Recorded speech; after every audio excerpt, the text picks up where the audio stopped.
Today I'm sharing my thoughts on Fujifilm 16mm 1.4.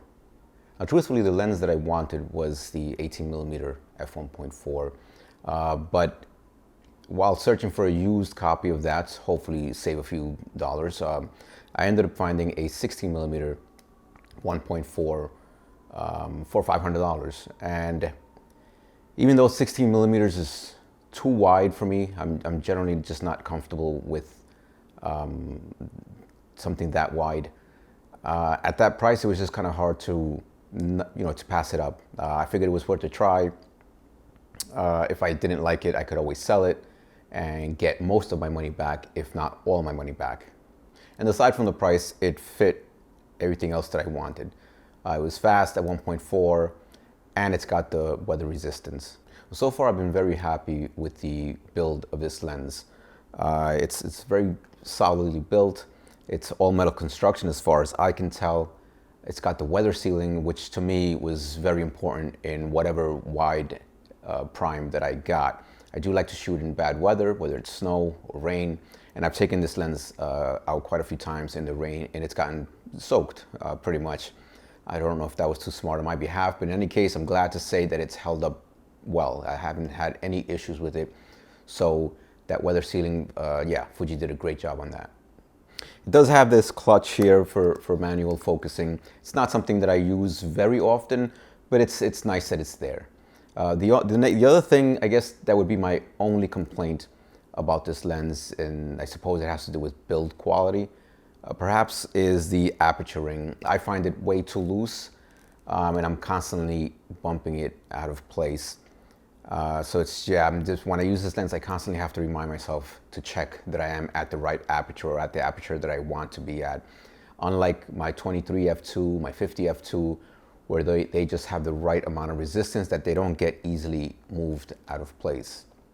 My 35mm 1.4 also suffers from that loose aperturing. So it could be just that these are Fuji's older lenses, because yeah, with newer lenses, I haven't had that issue. Now, truthfully, that's my only complaint, is the aperturing.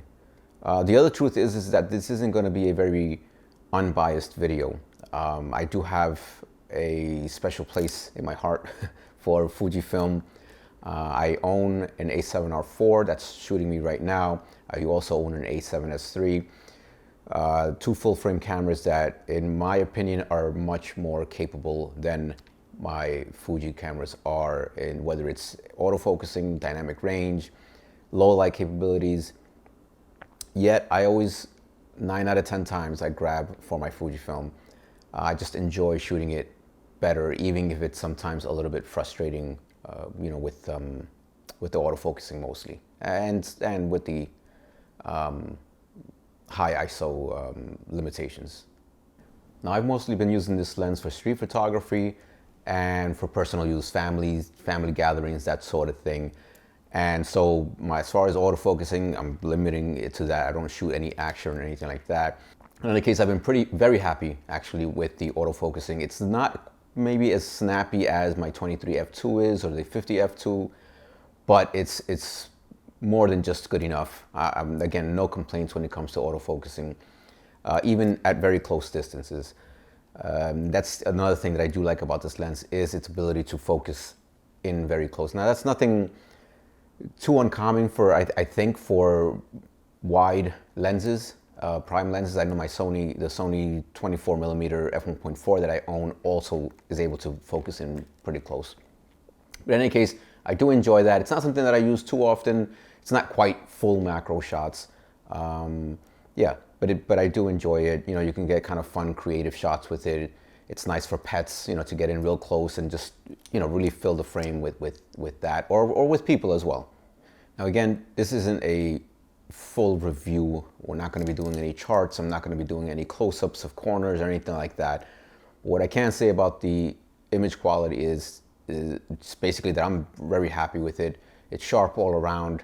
I really just don't have any complaints. It has that Fujifilm look, kind of that similar to the 35 1.4.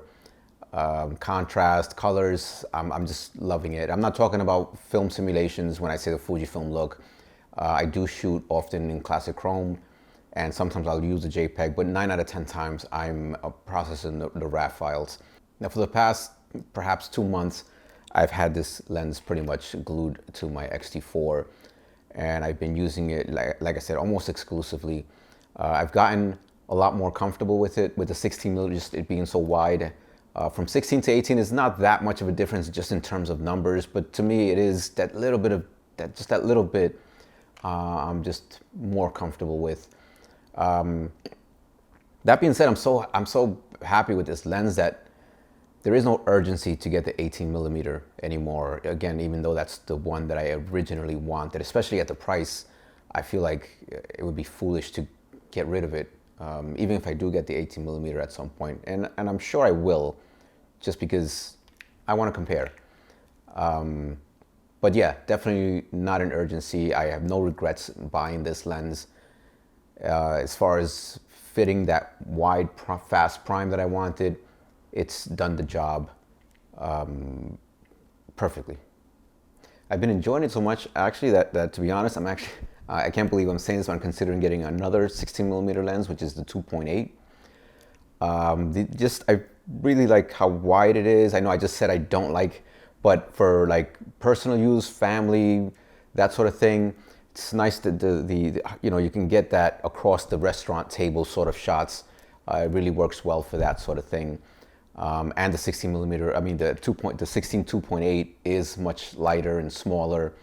So I mean, really, to sum up this video, I definitely recommend this lens to anyone, whether you're in the Fujifilm system already, or if you're perhaps considering coming in from full frame, and you're looking for something that's equivalent to what you might have in terms of fast primes.